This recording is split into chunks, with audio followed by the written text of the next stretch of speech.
Il aura fallu pas mal de temps, une grosse corde et beaucoup d'huile de coude pour extraire du clin ce gros bloc de béton. Le travail d'une vingtaine de membres du Mantas Club de Poitiers, une dizaine sous l'eau et les autres sur les bateaux ou sur les berges pour réceptionner les déchets. Un rassemblement festif en même temps qu'un vrai défi sportif. On va rien voir. Là, ce qui est assez particulier, c'est qu'il n'y a aucune visibilité.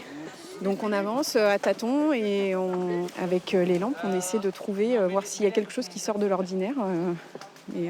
Voilà, pas simple, c'est pas un exercice facile. C'est hyper coupant.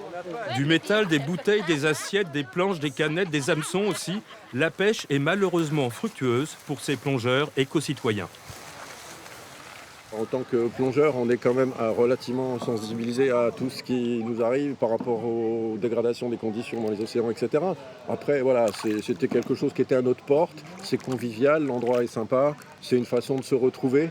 Donc quand on peut allier l'utile à l'agréable, tout le monde est content. C'est une goutte d'eau, effectivement, c'est quelque chose qui... Alors nous, on est prêt à le faire de manière régulière, hein, ça c'est au contraire, hein, on est toujours dispo pour ce genre d'action. Il faut multiplier ces actions-là. Ce genre d'initiative a déjà eu lieu ailleurs, à Châtellerault par exemple, mais pour le club Mantas, c'était une première et les éco-plongeurs poitevins ont bien l'intention de récidiver.